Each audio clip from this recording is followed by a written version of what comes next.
السلام علیکم ورحمۃ اللہ وبرکاتہ۔ بسم اللہ الرحمن الرحیم والصلاة والسلام علی رسولہ الکریم وعلی آلہ وصحبہ اجمعین، اما بعد۔ خواتین و حضرات، مختصر درس حدیث کے سلسلے کے ساتھ خلیق الرحمن آپ سے مخاطب ہیں۔ آج اس سلسلے کی حدیث نمبر 11 ہے، جس کے راوی اور اس حدیث کے راوی حضرت ابن عباس رضی اللہ تعالی عنہما ہیں، اور یہ مسلم کی حدیث ہے اور حدیث نمبر مسلم کی 2730 ہے۔ عن ابن عباس رضی اللہ تعالی عنہما ان نبی اللہ صلی اللہ علیہ وسلم کان یقول عند الکرب لا الہ الا اللہ العظیم الحلیم، لا الہ الا اللہ رب العرش العظیم، لا الہ الا اللہ رب السماوات ورب الارض ورب العرش الکریم۔ حضرت ابن عباس رضی اللہ تعالی عنہما راوی ہیں کہ نبی کریم صلی اللہ علیہ وسلم تکلیف کے وقت، مصیبت کے وقت، رنج کے وقت تو یہ دعا پڑھا کرتے تھے، یہ دعا کیا کرتے تھے۔ کان یقول، استمرار کے لیے، کان یقول عند الکرب، جب آپ پر کوئی مصیبت پریشانی پیش آتی تھی یا آپ کسی تکلیف میں پڑتے تھے تو پھر آپ اللہ کے حضور کس طرح التجا کرتے تھے، وہ الفاظ ہیں۔ آج دنیا کی اکثریت اس ترقی یافتہ دور میں مصیبت میں، کسی نہ کسی رنج میں، تکلیف میں، بیماری میں، پریشانیوں میں، دینی پریشانیاں، دنیاوی پریشانیاں مبتلا ہے، اور پتہ نہیں کہاں کہاں جا کے وہ تعداد ماتھے ٹیک رہی ہے، غیر اللہ کے سامنے سجدوں تک کر رہی ہے، جبکہ نبی علیہ السلام کا اس حوالے سے طرز عمل کیا تھا دیکھیے گا۔ اور پھر جو کیا کہتے ہیں غیر اللہ کے سامنے ماتھے نہیں ٹیکتے، وہ واسطوں کے بیریئرز میں پڑ جاتے ہیں کہ اللہ تک تو ہماری ڈائریکٹ رسائی نہیں ہے، وہ غیر اللہ کی سیڑھی پہ ہی وہیں بیٹھے رہتے ہیں۔ یعنی شرک نہ بھی کریں تو اس انداز سے دعا مانگتے ہیں کہ وہ دعا کے اندر وہ افضلیت نہیں رہتی۔ تو خیر، اس حوالے سے میں زیادہ بات نہیں کروں گا، صرف آپ کے سامنے وہ الفاظ رکھنے ہیں کہ نبی علیہ السلام جو پریشانی کے وقت پڑھا کرتے تھے اور اللہ سے ان الفاظ کے ذریعے التجا کیا کرتے تھے۔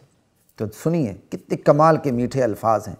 لا الہ الا اللہ العظیم الحلیم، اللہ کے سوا کوئی الہ نہیں، کوئی معبود برحق نہیں، وہ اللہ بھی ایسا ہے العظیم، جو عظمتوں والا ہے، بزرگی والا ہے، جو اپنی ذات میں، صفات میں، اعمال میں، افعال میں، اختیار میں، اقتدار میں عظیم ہے۔ الحلیم، جتنا وہ عظیم ہے اتنا ہی وہ حلیم ہے، وہ بردبار ہے، اس کے اندر حلم ہے، قدرت کے باوجود بندوں کی کمزوریوں پر جلدی گرفت نہیں فرماتا، بلکہ ڈیل دیتا ہے، بلکہ کئی دفعہ بغیر سزا دیے معاف بھی کر دیتا ہے۔ الحلیم، لا الہ الا اللہ، اللہ کے سوا کوئی معبود نہیں، اور وہ اللہ بھی کیا ہے، کیسا اللہ ہے، رب العرش العظیم، وہ عرش عظیم کا پروردگار ہے، مالک ہے، خالق ہے۔ اللہ خود عرش کی کتنی بڑی ویلیو ہے جس پر اللہ مستوی ہے، تو اللہ کہہ رہے میں رب العرش العظیم ہوں۔ لا الہ الا اللہ رب السماوات ورب الارض ورب العرش الکریم، لا الہ الا اللہ، اللہ کے سوا کوئی معبود نہیں، کوئی مشکل کشا نہیں، کوئی حاجت روا نہیں، کوئی دستگیر نہیں، کوئی ایسی ہستی نہیں جس سے دور و نزدیک سے پکارا جائے اور وہ پکار کو سن کے اس پر جوابی کارروائی کر سکے سوائے اللہ کے۔ اور وہ اللہ بھی کیسا اللہ، رب السماوات ورب الارض، جو آسمانوں کا پروردگار ہے، مالک ہے، خالق ہے، ورب الارض، جو زمین کا پروردگار ہے، خالق ہے، مالک ہے، ورب العرش الکریم، اور جو عزت کا تخت ہے عرش عظیم، وہ اس کا بھی پروردگار ہے، اس کا بھی مالک ہے، اس کا بھی خالق ہے۔ اللہ اکبر، دیکھیں خالص اللہ تعالیٰ کی صفات بیان ہو رہی ہیں کہ اللہ ہی ہے، لا الہ الا اللہ، جو متصرف فی الامور ہے، تمام کام اختیارات اس کے ہاتھ میں ہیں۔ پریشانی کے بندہ جب یہ پڑھتا ہے تو اللہ کی صفات کا استحضار ہوتا ہے، اور جب اللہ کی صفات کا استحضار ہوتا ہے، اللہ پروردگار ہے، اللہ رب العالمین ہے، اللہ خالق ہے، اللہ مالک ہے، اللہ کے ہاتھ میں سب کچھ ہے، تو اللہ کی عظمت اس کے دل میں بیٹھتی چلی جاتی ہے، پھر اللہ کی محبت اس کے دل میں بیٹھتی چلی جاتی ہے، اور لذت اور سرور اسے محسوس ہونا شروع ہو جاتا ہے۔ یہی لذت، یہی سرور، یہی محبت، اور یہی اللہ کی بیٹھی ہوئی عظمت جو اس کے دلوں میں ہے، اس کے کرب کو، اس کی مصیبت کو، اس کی پریشانی کو کھرچ کے دور کر دیتی ہے۔ اللہ اکبر۔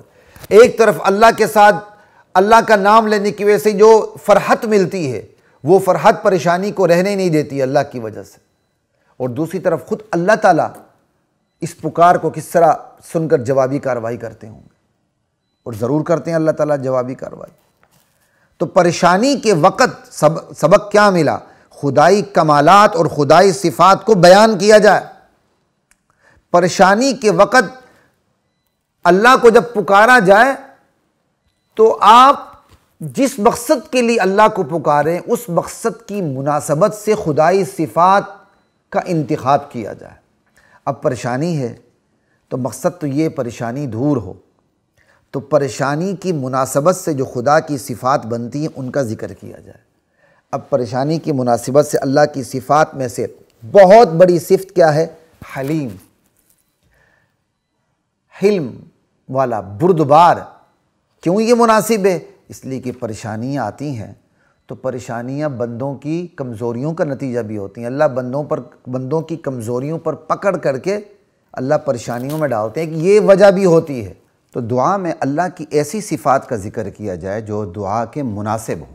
ویسے تو ہر صفت ذکر کی جا سکتی ہے اللہ تعالیٰ کی، لیکن مناسب یہ ہوتا ہے کہ جیسی دعا ہو اسی مناسبت سے اللہ کی صفات کا انتخاب کر کے اللہ کو پکارا جائے۔ جیسے اسی حدیث میں آپ دیکھ لیں کہ نبی علیہ السلام پریشانی کے وقت یہ دعا پڑھا کرتے تھے، جس کے ایک الفاظ یہ ہیں، لا الہ الا اللہ العظیم الحلیم، بلکہ جو دعا ہے اس کے پہلے جملے میں یہی ہے، لا الہ الا اللہ العظیم الحلیم۔ اب حلیم دیکھ لیں، حلم سے بردبار، ٹھیک ہے، کہ جب پریشانی آتی تو پریشانی بندے کی کمزوریوں کا نتیجہ ہوتی ہیں، نتیجہ بھی ہوتی ہیں۔ بندہ اعمال میں کمزور ہو جاتا ہے، اس کا نتیجہ بھی ہوتی ہیں۔ اب حلیم کا ذکر کیوں کیا گیا؟ یا اللہ کمزوریوں پر پکڑ کر کے مجھے پریشانی میں نہ ڈالنا۔ یہ تو تعلیم کے لیے ہے۔ نبی علیہ السلام نے جو یہاں حلیم کا ذکر کیا، یہ اس لیے نہیں فرمایا کہ نبی علیہ السلام سمجھتے تھے نعوذ باللہ مجھ سے کوئی گناہ کبیرہ یا کوئی گناہ صغیرہ ہو گیا، نہیں۔ نبی علیہ السلام کا اپنی ذات پر بھی یہ ایمان تھا کہ نہ ان سے گناہ کبیرہ صادر ہو سکتا ہے، نہ گناہ صغیرہ صادر ہو سکتا ہے۔ البتہ لغزش ہوتی، نہ وہ گناہ کبیرہ ہوتی، نہ وہ گناہ صغیرہ ہوتی ہے۔ تو نبی علیہ السلام نے جو حلیم کا ذکر یہاں اللہ کی صفت کا بیان فرمایا، تو ایک تو عاجزی کی انتہا پہ جا کے، کہ عاجزی کی انتہا ہے نہ ہوتے ہوئے بھی اللہ سے ہم وقت معافی طلب کرتے رہنا، اللہ سے معافی طلب کرنا، اللہ سے توبہ کرنا۔ اس کے لیے گناہ کا ہونا ضروری نہیں ہے، اللہ سے معافی طلب کرنا، اللہ سے توبہ تائب رہنا، اللہ سے توبہ کرتے رہنا بذات خود ایک مستقل عبادت ہے، اس کے لیے گناہ کا ہونا ضروری نہیں ہے۔ تو اس لیے یہ نہ سمجھیں نعوذ باللہ کہ نبی علیہ السلام نے چونکہ کوئی غلطی کی تھی تو اس لیے کہا یا اللہ میری پکڑ نہ کر۔ اللہ تعالیٰ کے سامنے اپنی عاجزی کو پیش کرنا اور اللہ کی صفات کا ذکر کرنا، اور اللہ سے یہ بھی کہنا یا اللہ میری پکڑ نہ کرنا، اور وہ الفاظ استعمال کرنا کہ جس سے پتہ چلے کہ بندے کی کوئی کمزوری ہے، کوئی فرق نہیں پڑتا، کیونکہ یہ ہمارا ایمان ہے، یہ نبی علیہ السلام کا بھی ایمان ہے کہ نبی سے نہ گناہ صغیرہ صادر ہوتا ہے، نہ گناہ کبیرہ صادر ہوتا ہے۔ یہ تو عاجزی کے انتہا پہ جا کے جب اللہ کے نبی اپنے پروردگار کی صفات بیان کرتے ہیں تو وہ عاجزی کا وہ مقام ہوتا ہے جہاں یہ بالکل بات مناسب ہوتی کہ بندہ اللہ کے سامنے بالکل عاجز ہو کے رہ جائے۔ ایک دوسرا، نبی علیہ السلام نے امت کو تعلیم فرمائی یہ دعا کر کے کہ میرے امتیوں تم یہ دعا کیا کرو۔ تو امت تو معصوم ہوتی نہیں، تو امت بھی نبی علیہ السلام کی طرح اللہ کے سامنے عاجزی دکھائے اور امت اپنے گناہوں کی معافی مانگے، کیونکہ کئی دفعہ جب اللہ تعالیٰ مصیبت میں جکڑتے ہیں تو ہر وقت یہ وجہ نہیں ہوتی گناہ ہوا تو پھر جکڑا، اللہ تعالیٰ آزمائش میں بھی ڈالتے ہیں۔ تو جب امتی کو پکڑتے تو امتی سب سے اپنے بارے میں ہمیشہ یاد رکھے میری کمزوری ہیں، دوسروں کے بارے میں حسن ظن سے کام لے۔ یہ ہم اپنے نشریات کے اندر پہلے بھی کسی مقام پر اس کا ذکر کر چکے ہیں۔ تو بہرحال دعا کے مناسب خدائی صفات کو بیان کیا جائے تو یہ نبی علیہ السلام کی سنت مطہرہ ہے، اور اس میں قبولیت کے انشاءاللہ قبولیت کے چانس زیادہ ہوتے ہیں۔ ایک بات، اور دوسری بات یہ کہ اللہ کو جب پکارا جائے تو براہ راست اللہ کو پکاریں۔ لوگ آ کے ہم سے سوال کر جاتے ہیں جی ہم وسیلہ دیں نہ دیں۔ ہمارے عجمی علماء نے وسیلے کے حوالے سے بڑی کمزوریاں دکھائی ہیں، بہت کمزوریاں دکھائی ہیں۔ نبی علیہ السلام کی دعائیں براہ راست، قرآن کریم کی تمام دعائیں براہ راست، کوئی درمیان میں کسی ذات کا وسیلہ نہیں کی۔ قرآن کی ایک دعا اٹھا کے دیکھ لیں، میں چیلنج دیتا ہوں۔ لیکن ہمارے علماء نے یہاں ایسی کمزوریاں دکھائیں کہ اتنی بڑی حقیقت کے تمام انبیاء کی وہ تمام دعائیں جو قرآن کریم میں مذکور ہیں، ایک بھی بالواسطہ نہیں ہے کسی ذات کا، براہ راست اللہ تعالیٰ سے اس میں التجا ہے، اور اگر وہ واسطہ بھی ہے تو خود خدا کی صفات کا واسطہ ہے اس کے اندر۔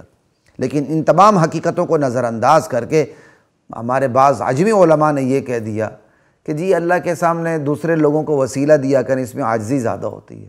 تو انبیاء کی دعا سے عاجزی زیادہ کہیں بھی نہیں ہوتی ہے، انبیاء کی دعائیں براہ راست ہوتی ہیں۔ اب اس دعا میں بھی دیکھیں کہیں کسی اور کا واسطہ نہیں ہے، براہ راست اللہ کو پکارا جا رہا ہے، اور اللہ کو پکارتے ہوئے صرف اللہ کی صفات کا حوالہ دیا جا رہا ہے۔ بس دیکھیں لا الہ الا اللہ، اللہ کو پکارا جا رہا ہے، لفظ اللہ کے اندر اس تمام خدائی کمالات اور صفات آ جاتی ہیں، اس کے باوجود العظیم، الحلیم، رب العرش العظیم، رب السماوات و رب الارض و رب العرش الکریم، یہ ساری خدائی صفات ہیں، اور خدا کا حکم بھی یہی ہے وَلِلَّهِ الْأَسْمَاءُ الْحُسْنَى فَادْعُوهُ بِهَا۔ اچھے نام ذاتی ہوں کہ صفاتی ہوں، اللہ کو جچتے ہیں۔ جب بھی اللہ کو پکارو، اللہ کو اس کی صفات کا، اس کے اسماء کا، اس کے ناموں کا واسطہ دیا کرو، وسیلہ دیا کرو، فَادْعُوهُ بِهَا۔ ایسی واضح آیت قرآن کریم میں جو اللہ نے اپنی صفات کو بطور واسطہ استعمال کرنے کی تاکید فرمائی، حکم دیا، کہیں بھی کوئی ایسی آیت نہیں کہ جب مجھے پکارو تو میرے نبی کا واسطہ دیا کرو، ایسی بل غیر واضح بات بھی پورے قرآن کریم کے ذخیرے میں کسی آیت میں یہ موجود نہیں ہے۔ لیکن اتنے واضح ترین حکم کو نظر انداز کر کے ہم اللہ کو براہ راست پکارنے کی بجائے ہم واسطوں سے پکارنا شروع کر دیتے ہیں۔ بہرحال یہ ہماری بہت بڑی کمزوری ہے، اللہ تعالیٰ ہماری حفاظت فرمائے۔ ہاں، غیر کا واسطہ نہیں دینا چاہیے، ذات کا واسطہ نہیں دینا چاہیے، اور اللہ کو کیا کہتے ہیں، اللہ کو تو اس کی صفات کا حوالہ دیں۔ جب غیر اللہ کی بات آئے تو جب ہم یہ کہتے ہیں یا اللہ نبی علیہ السلام کا واسطہ، تو اس کا علماء نے مطلب یہ فرمایا ہے کہ نبی علیہ السلام کی محبت کا واسطہ، تو نبی علیہ السلام سے محبت بھی چونکہ ایک نیک عمل ہے، لہٰذا نیک اعمال کا وسیلہ دیا جا سکتا ہے۔ یہ طریقہ کار ہے، بس یہ ذہن میں رکھیے گا۔ بہترین دعائیں وہی ہیں جو قرآن کریم میں ہیں، جو کسی ذات اور نہ کسی ذات کی صفات کا اس میں حوالہ ہے، براہ راست اللہ کی ذات کی بات ہے، اور براہ راست اللہ کی ذات کے حضور میں اللہ کی صفات کا واسطہ ہے۔